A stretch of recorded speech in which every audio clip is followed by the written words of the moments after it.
Kate, I'm James. Nice to meet you. Hi, sorry I'm late. Not at all, not at all. How are you? I've been down. I got whacked with that flu. Oh no. I haven't left my house for like almost 2 weeks now. Oh my So word. feeling really rubbish, but on the mend, hopefully. Yeah, I think it takes take it out of you, doesn't it? I think I had something like a few weeks back and yeah, it took Yeah, quite a while to get over it. Yeah, definitely. it's a bad one this year. Get your flu vouchers, everyone. Yeah. Yeah. Yeah, the question I asked was, what are you celebrating about altitude so far? So what are you particularly enjoying about the process or the course? Mm. I am. I think it's interesting because I don't currently actually lead a team or any individuals at Bible Society. And so it's been interesting. I work in the HR team, so there's been scope to Hmm. kind of use it with those that I'm advising, but not people that I'm specifically managing. And then also, I would say more on the personal reflection side, kind of like Noel was saying, so thinking about me and my family context and more personal rather than knowing like, yeah, my team's doing really well now because I can implement all these things that I've been learning. I think what the other celebration would probably just be around how much of it feels like it's really common sense and it's so, you've really ever like, wow, this, I never considered this. So, but the challenge, I guess, like Rachel was saying, is how do I implement it and live it and stick with it and move it from my head to my actions. I was just Yeah, thinking though, yeah, James, so I did it's the really helpful. 70/30 with my team, and we were just reviewing that today. And they were saying how helpful it had been because they hadn't realised that some of the people would enjoy doing some of these tasks that they hate doing and things like that. Yeah. Yeah, that's really good. That's really good. Um, Yeah, and how did they score? Were the scores pretty decent, or were you concerned by the scores? Or No, yeah, pretty decent. Yeah. great, that's great. Hello, Abby, and is that Stuart as well? Is that right? Nice to meet you both. I'm James. Hello. Oh, hello. Who's that? That's So I haven't Katie. got names, I'm so there. if you could help me with who? Oh my word, there's lots of people. Wow, Okay. gosh, I feel like I'm missing out on. I bet there's. I know. Is that a fun place to be? You guys having fun together? Is that good? Failures in here, so I'm just trying to that we're all on my laptop while we try and make other stuff Okay, work. So sorry no, about that. not at all. Right. Well, we've got lots of exciting things to get through today, so I'm going to make a start if everyone is good with that. And that means I'm just going to bring up our sort of mindset for the day. So we've got a Bible verse, which is this one. So I'm just going to give you a moment to read and digest that.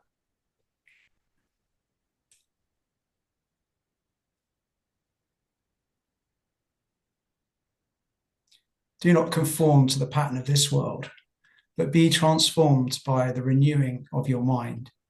Then you'll be able to test and approve what God's will is, his good, pleasing, and perfect will. So the reason why this verse is, our verse for today, or the mindset that we're going to adopt as we look at today's tool, is that living well in the world is requires a great deal of intentionality, and that's a sort of daily choice that we need to make, really, that we are no longer wanting to conform to some of the really negative patterns of the world that we live in. And what we often need to do on a regular basis, almost evening by evening, or as we get up in the morning and get ready for the day, is allow ourselves to be renewed, allow our ways of thinking to be renewed, in some ways, to enjoy that transformation that's on offer for us. And hopefully you can see how that relates to the tool that we've been looking at for the altitude over the last, well, hopefully you've had a chance to sort of look at this tool for today. All right, so let's have a look at that. So today's tool, who says you can't? So I think a good place to start with this tool is this idea that well, if I could get you all to think about a time when you felt like you couldn't do something. Maybe that's a current experience. Maybe there's something, you're sat here on the call and you're kind of here, but actually where you really are is thinking about something that you can't do, or you're not able to do. Maybe there's something going on in your life at the moment. There's a challenge, a leadership challenge, there's a challenge at home, and you're thinking, I really don't know how to get that thing done. Maybe there's some stuff where it comes around on a more regular basis for us. There are certain ways of, certain patterns in our life where we go, yeah, I often feel that way when I have to do that particular thing. I'm not able to do it. I can't do it. And really the gift of this tool, the great thing about this tool is it's a way of considering whatever that leadership challenge might be, whatever those things in our lives are that we often feel that we can't get it done. And it's worth asking these questions. It's worth running this filter. In what ways is that an inhibition? Maybe it's because of a limiting belief that I've got about whatever it is that I'm trying to do. Feeling that I can't do it, I'm not able to do it. I'm not organized enough. I'm not smart enough. I don't relate well enough to other people. I'm not sure what that limiting belief would be for you. But can we catch ourselves in those moments going, like, that's not necessarily the truth. That's not really what somebody else would say or what I would say of myself on a good day. So that's the first filter, inhibition, the ways in which we sometimes accept limiting beliefs about ourselves. And the second filter is, but there are some things that are prohibitive in nature. So there are some ways in which things that are going on, they're actually enforced restrictions.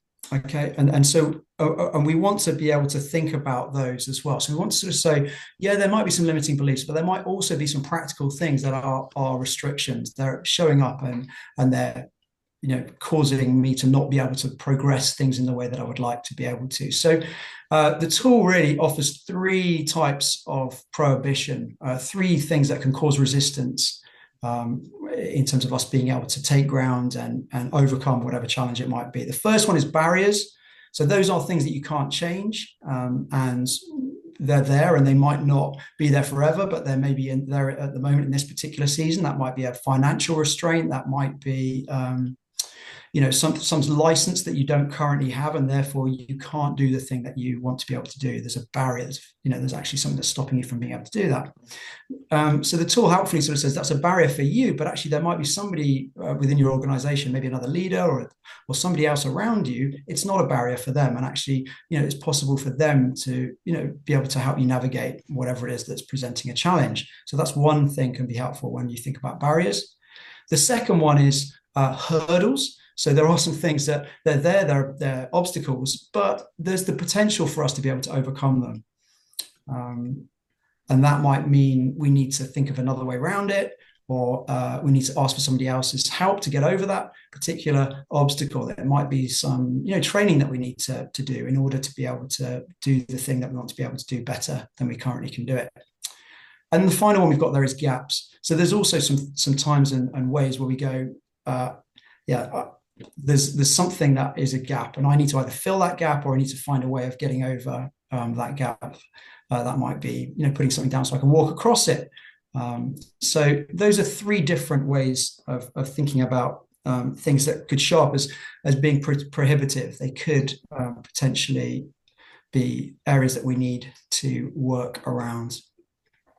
So what I'd like you to do, we're going to sort of go into a breakout room in a moment, is firstly, if you've got any questions on that tool, then please feel free to sort of unmute and ask about any of those questions, any of that tool that needs a bit more clarification. So I'll leave a moment there if anyone would like to just ask for any clarity on anything that I've talked about so far.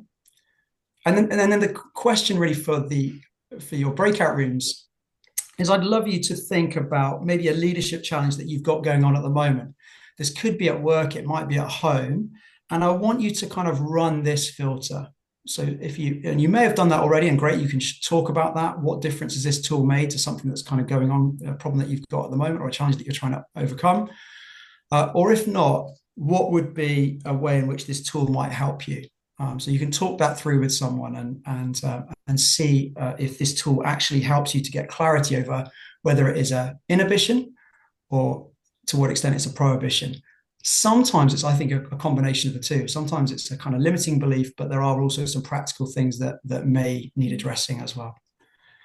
So Claire, how are we doing? Are we pretty much there in terms of breakout? Good, yeah. Anything you'd like to add to what I've said?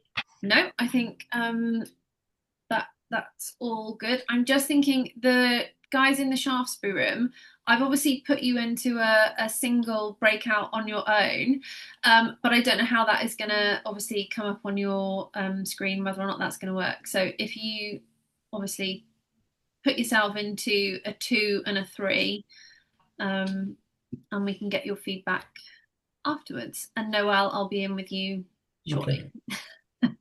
Great. I'm just going to remind people of the questions. The question is just sharing a leadership challenge that you've got going on at the moment, and how this tool might help you to sort of think that through, or sharing testimony about something that you've, where this tool has made a difference as you've learned it. Okay. See you in a bit. Okay. See you in a bit.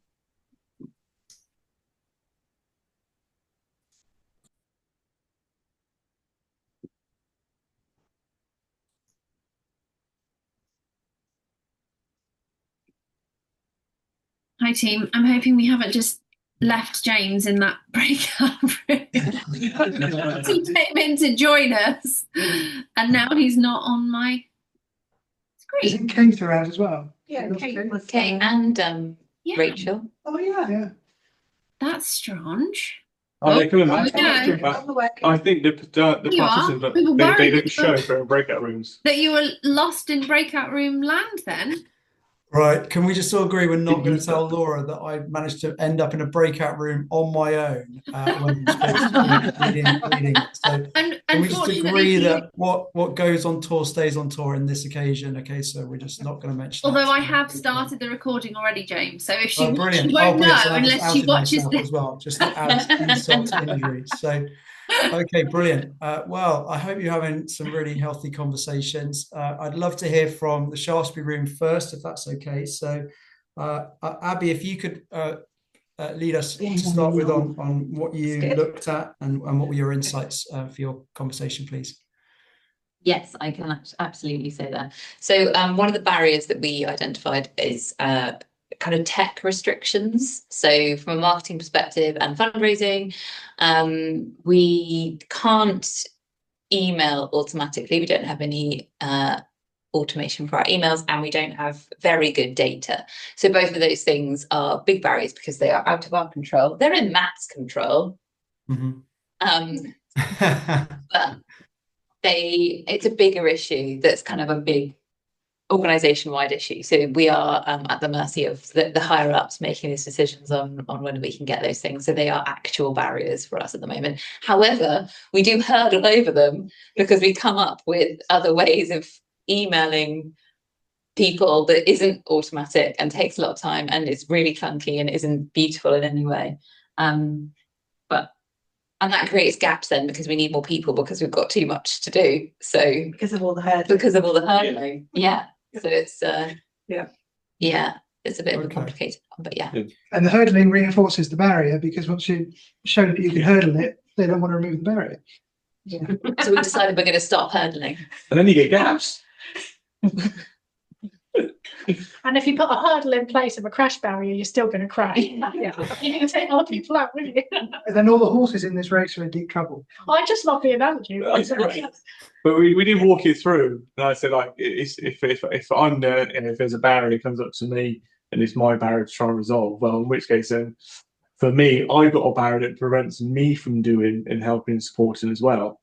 So we sort of walked up the chain with that one. Yeah, we're not blaming Matt, even though No, not in cornered in a room. I got thick skin. It's to do with capacity and strategy and priorities that are made, at different levels. So that's why. Yeah. So when Jeremy, I think, was explaining the tool, he talked about they said no, or they haven't done it yet. And I suppose I'm curious as to, there's a lot of having you guys all in the same space and being able to kind of look at it together, were there any insights were you able to sort of go, actually there are the odd things, and you might just be a case of recognizing the things that you're already doing to sort of potentially find ways for those barriers to be less of a barrier and potentially turn into a hurdle, or was that something you were able to talk about? In this instance, I think we all agreed that we hurdle over it already too well. Yeah. So actually, what we're going to do is stop hurdling, because then it makes the problem, it makes the barrier more of a barrier, and then it kind of forces the conversation for it to be fixed then. That's good. Rather than us just go, oh yeah, it's fine, don't worry, we'll just work around it. So that was our plan. That's really good. And actually, but the stuff that's a barrier to you, is you've taken it as far as you can. It might be a case of who is the right person to speak to about it next. Matt, and we just did. Okay, brilliant. No, that's perfect. But even if that's going, but there's even further up the chain than me. Yeah. It's a kind of, how can you potentially help each other to get to be heard on that thing that you want to be heard on. But that's really, really great. Thank you. Fantastic. So is that everyone fed back from the Shaftesbury room? Is there anything you want to add from that? Brilliant. Fantastic. Thank you. That's really helpful. Noel, if I said that right? I want to get that right. Sorry. Noel, that's good. Yeah, thank you. Yeah. Oh, what was your insight with? So mine was actually kind of similar. Sorry, Matt, but mine was also that I was just talking to Claire about how like the digital side of things I feel can sort of bring us down a bit in fundraising, but I was specifically speaking about the world of e-commerce and how it's moving so quickly that I think we're not quite able to keep up with it. And I think I've read some reports and done some research that does affect how quickly people are willing to give. Our e-commerce is a bit clunky at times. But I was saying so we see that as being a prohibition. But I was just talking about how, like, for me in my role, although I do think it's affecting how well I'm able to reach my targets, I understand that I guess sometimes it's tempting to say, well, for this reason, and this reason, I'm not able to meet them. But then I think I was just talking to Claire about the importance of like making sure that those aren't inhibitions actually, that I'm actually putting in place myself, when actually I know that there are different things that we can do to work around them. And then I was also just thinking about how on our team, we do a lot of testing and just creative thinking and trying new things. And now I think that's a bit of an antidote to that, of like, if there's something that's sort of a barrier in our way, like I feel like we just keep going at trying new things. And I think that's a way that we sort of get around it. So, yeah. That's really, really good. Yeah. So I was going to say, just jump in there. Is there something in there about between an inhibition and a prohibition where, I'm trying to get my words out here, where it could be perceived as like an inhibition, a blocker, but actually your perception actually is making it into a prohibition. That's so really there are ways of doing something, and we're doing those currently. They might not be the best way of doing it, but we are doing those things. But our perception is actually making it into a prohibition because we want that to change. That's excellent. My immediate reaction, I can see Noel's nodding there, but I think there's something. I think what I heard from Noel's testimony a bit there was sometimes going to different members of the team and being able to getting a different perspective on something can be really helpful. So, a guardian might get to a certain point with an issue or efficient process, and then go, I kind of need to look at this from a different angle, and there may be somebody else that actually really likes being innovative and going, why don't we try it this way instead? So I think it's that knowing when to bring other people in from your team can be really, really helpful in like you say, turning a barrier into potentially a hurdle. That could happen, I think. Yeah, definitely. Is that picking up on your point particularly there, Matt? Is that right? Yeah, I think it's, I think so. Okay, great. Yeah. But really good. Kate and Rachel, what would you like to share insight wise? So I was sort of saying that I'd already been using the tools, but not realised for this one. And so it was great to have the language to look at it. And something I'd realised was that because before I took on my leadership role, I was in the team for quite a few years, and there were a lot of things that I had always thought we couldn't do, we weren't allowed to do. And I've since discovered that it's just about the way that you ask or who you ask. Yeah, so there's lots of things that I thought were barriers, but actually were inhibitions. Yeah. That's right. Yeah. So am I asking the right person? Is it, am I? And using the right language to ask. Very good. Very good. Yeah. Yeah. But it's quite exciting to see all these barriers come tumbling down. Yeah. Yeah. And I think that's interesting. Yeah, a big part of it. As the more you understand personality, the more you can kind of phrase it or put it in a way that is more compelling for them, or that convinces them of the argument. Yeah, that's really good. You were sort of chipping on that Shaftesbury. Was there something you wanted to add to that? So We want to know who she's asking. Oh, right. Okay. Yeah, very good. There's a bat phone at the Bible Society, and it's like if you get on that line, is that right? Then who are these people, Rachel? And what barriers can you tumbling down? It's been less who I'm asking, but more changing the way that I'm asking. Oh, send us a template. I wondered if this language is quite helpful anyway, because a lot of the time, like senior leadership don't have the time for us to just take barriers or problems to them, do they? So if you are already trying a workaround and you could position it to them, we came across this thing we thought was a barrier.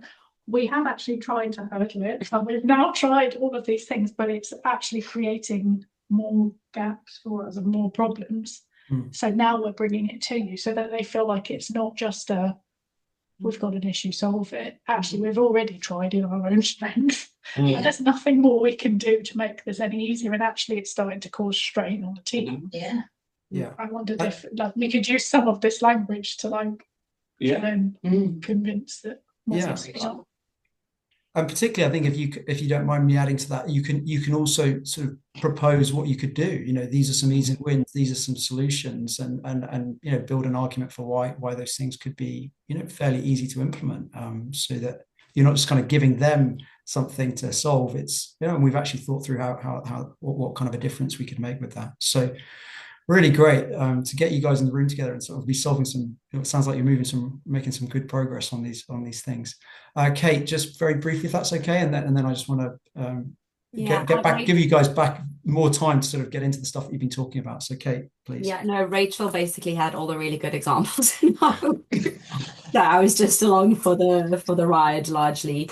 I'm still struggling a bit, I think, to understand the difference between barriers and hurdles, and if it's that important that they're that different, or they're just different kinds of sort of prohibitions. But yeah, Rachel had some really good examples, so I was mostly a learner in that session. Yeah, my understanding for the barrier would be there are times where it's just we can't do it at the moment, and it's sometimes having to accept that that might be the case. But there are other times where it's a barrier to us, but it might not be to someone else, I think. So there may be something that's within somebody else's remit or control, or that they actually is not a barrier to them, where it is for us. And some of those barriers are healthy. Some of those barriers are a good thing. It's, at the start of the call, Kate, if you don't mind me sharing, you said you weren't very well. Well, that's kind of like almost a barrier. There's some stuff that you can't do for a few days, and it's frustrating, but that won't, that will change, won't it, as you get better. All right, but in the moment, that is a barrier. Yeah. Okay, so we're going to go and can sort of really drill into this a little bit more, and I think it was really helpful, or I really was grateful that somebody said one of the things they'd valued about altitude to this point was actually putting things into action. So not just talking about it, but really getting to a point where you could have real clarity over what you were going to do about it. And so we're going to core process this tool, and I think that probably the Shaftesbury room are already excited about what they might do with that. So calling it, what are some of the things that you've realized from this conversation? What have you got clarity over what it is that you're seeing? Owning it, so seeing what your part in it is. How can you see some of the ways that you could do something about it, that you can take responsibility for whatever it is that you're talking about, and the ways that you could, do something to help move it forward. And then obviously your response, what are you planning to do with it? Deciding what, and that might be different for different people. And we're not, it doesn't have to be one response for everyone if you're working collaboratively with somebody else. And then finally, what are you like getting really specific about? When are you going to do it? How would you know that it's been done? Have you got a date and time perhaps for when you're going to actually implement it? So if you're working with somebody else, you could coach somebody, you could help somebody through this. So you could kind of go, have you got clarity over what it is? What's the leadership challenge you're calling out? What's your part in it? So what can you do about it? Taking into account the tool and where you can use that. Maybe there's some hurdles that you could help to overcome. What's going to be your response? What are you going to do? And when are you going to do it? Okay, so be really kind of specific about when you're actually going to get into that. So we're going to go back into another breakout room. Unless, Claire, you want to add anything to what we've just talked about there? No, all good. Okay, great. Well, thank you very much, and I'll see you soon.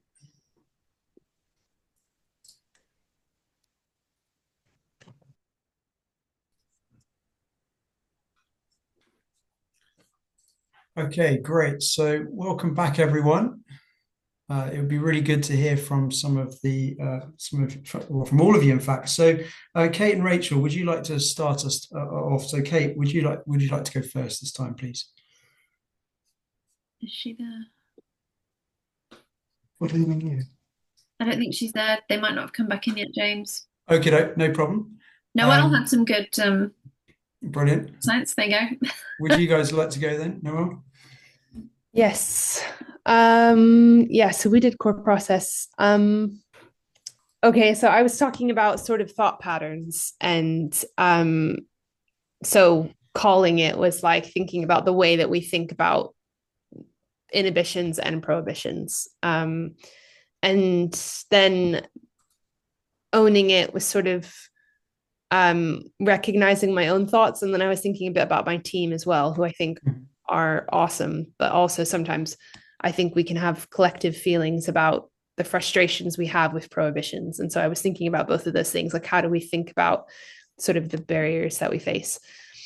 And then responding, I was thinking about scheduling in time to think, which sounds strange, but I think that so much of my job is caught up in like producing content and producing fundraising stuff that I don't always take as much time to actually sit back and think about what could we do that's different. And like there's so much implementation more than reflection, I think, at least for me on my part. And I think I could balance that better.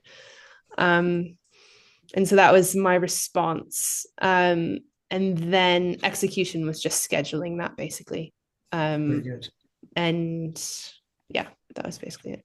That's really good. So yeah, and I think one of the exercises, wasn't it? I think was potentially asking your team as well to actually think about those barriers and hurdles and Yes. gaps. And I think what I'm hearing is you're sort of saying you can see the benefit in potentially having a moment to take a step away and go, right, reflecting on the process and thinking, can we do things differently perhaps? Or just giving yourself a chance to think and seeing where you end up with that. That's excellent. Yeah, really good. Thank you. Kate, would you like to go next, please? I defer back to Rachel.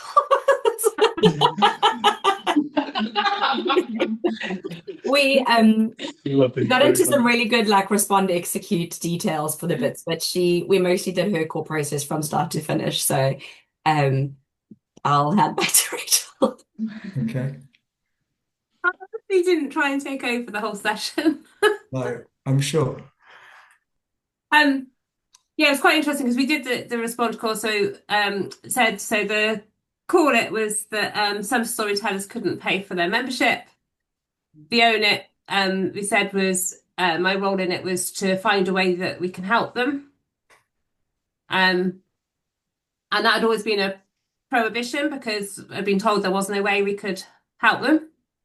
But we have found a way. So then the respond was I spoke to my boss about it and I spoke to the grants people about it, and now I've got to write a canvas.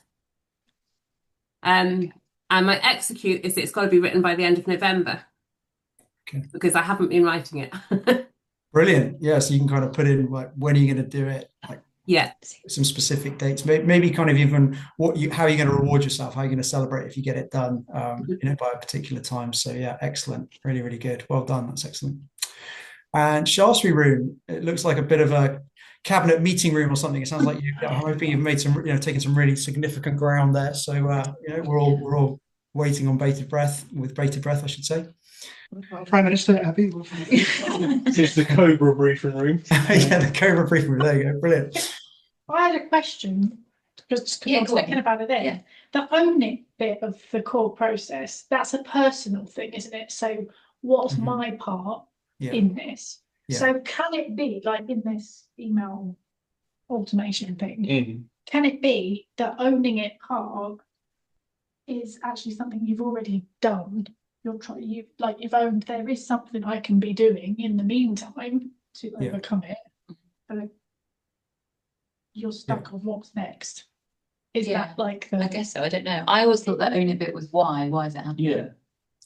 I wonder if the own it bit, I think, could be used personally, but it could also be appropriate sometimes for a group as well to sort of say, look, what's our responsibility here, and that you could break that down to what can we each do, how can we each take some responsibility for this, what does that look like for me personally, but there might be some ways in which you're in agreement, and so I think it could work in both ways, but yeah, often when we use core process, we're thinking it on a sort of personal level, just so we're not relying on somebody else. We're sort of saying like, what can I do, how is this, what's my responsibility here on it. Well, we did this as a group and it's not very personal. It kind of is, but as a group. So the what thing was the digital thing. There's digital things that we can't do, but we need to do them. And then the own it thing that we kind of came up with was, we kind of thought about is, why is that a problem? Or why can't we do them?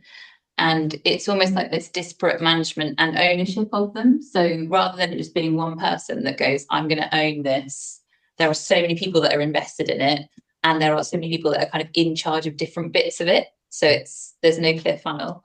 So the way that we could respond to that was to raise the issue with the head of digital and the head of technology, because they're two different people, obviously. And then part of the execution of that is to actually go to them with a possible solution. So to say, look, these are the issues that we're having. This is what we've done already, but we would suggest maybe you could try this. Would this be appropriate? Here you go. It's up to you to do that now. Does that sound right? Yeah. Right. It's good. Well done, team. And I think it's and being curious to kind of go, I want to understand this, this thing a bit more. Like I want to understand what the issue is, and as you do that, that might be helpful for them, and it might be really helpful for you to kind of understand why it's not an easy thing to solve, perhaps, and what you can do, or how you can still do good things even if you can't solve some of the really big, the bigger problems, perhaps. That's really, really helpful. So do you feel like you've got some next steps? Do you feel like you've got some ways in which maybe you've reframed this problem, perhaps, or you've seen that you can do something in what might have felt a bit of a barrier previously? Shaftesbury, is there anyone there that's sort of feeling a bit more optimistic, or feeling that you can actually contribute positively towards this thing that you've all been talking about? You like you talk all the time. Well, to be perfectly honest, I don't think we got to that bit really, did we? We're untangling a very complicated problem, and identifying issues that are essentially systemic. So we haven't picked on one issue that we could then run through the process quite neatly and come to an execution. We've started with something very tangled and are still in the process of untangling it. So we kind of stalled around the own it bit, but nevertheless, I think it was still helpful to have that conversation and verbalize things that perhaps a lot of people have been feeling, but not been in a forum where they could verbalize it easily. That's really good. Perhaps something to come back to another time. I think I would just add to that it's comforting to know that there's other departments that are seeing the same issues, but we could work together on coming up with a solution. So it's not Great. just marketing, it's fundraising as well, it's other departments as well. So Really Yeah, good. there's that collaboration piece used to be missing, hasn't it? yeah, Where I'll get into work, but they're very much siloed by nature. Yes. Yeah, Very much so. it's a little bit like, I was thinking in my head, it's a bit like, you know, you go into town or something, you'll see a building that's being having some work done, and company A comes along in 1 week and puts the scaffolding up, and company B comes along to actually use the scaffolding 2 or 3 weeks later, and then find there's something wrong with the scaffolding. So company A's got to come back and deal with the scaffolding, but they can't come back for another couple of weeks. And there's too many pieces that aren't communicating effectively with one another. Yeah.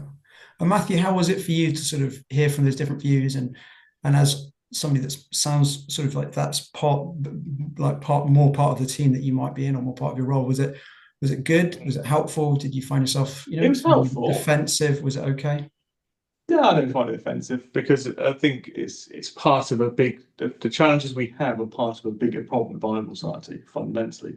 I don't find it offensive or personal in any way, shape or form. Yeah. It's stuff that I'm aware of, that we generally are aware of, the collective we. But all the stuff that we spoke about and the challenges and the barriers we spoke about, we're all aware of. Yeah, correct. I can weigh something like, for me, like the response to all of this is to book time in with yourself, Beth, and other people, so we can have an open forum to sit down and talk about actually what really are the problems. Yeah, great. Sorry, just to clarify, I didn't say offensive. I said, I meant to say, did you find yourself becoming defensive? You know what I mean? Defensive? So no. It's a bit of a I'm not in a defensive mood today, nor offensive. Yeah, no, I mean, it's really good that you're able to have that conversation together, and that's really good. I mean, I think that to slightly shift the conversation, if we solve this problem, so let's imagine we all came in tomorrow and this problem was solved. Here's a slightly different question: are we ready? Are we ready for that problem to be solved? And so I think that that's another interesting, way to look at it would be like, is there work still to be done? Even though there is this, barrier at the moment. Does that make sense? So it's kind of, there's still good work to be done, isn't there? So that when this, let's say it is solved, or is, there is a good solution to it, are we ready to sort of make the most of, the opportunity that presents itself with that solution? Guys, it's been fantastic. I've really loved meeting you all. I hear so many good things about altitude training and the Bible Society, and thank you all for the work that you're doing. I think that I hear so much good stuff about the Bible Society. I was at a conference last summer, and it was you guys that were being quoted as for sort of some of the talk around the quiet revival as well, which was fantastic. So, and in the other spheres and places where I work, I'm seeing encouraging signs, really encouraging signs. So I think I say that to encourage you with just how meaningful is the work that you're doing, and these are big problems, and it's just been really, really good to have time with you today, and hopefully you'll come away with something useful for the rest of the week and the rest of the day. So, any final thoughts, Claire, before we end the call? No, I just want to say thank you for hosting, and thank you for everyone for your feedback points today. That's really helpful. We can go back to Laura. I'm sure she'll watch. So, but thank you. Thanks, everybody. Thank you. See ya. Drop in and see us again. Thank you. Yeah, thank you. Yeah, hope to come and visit you in person at some point. That'd be lovely. So, nice to see you all. Take care. Bye-bye. Bye.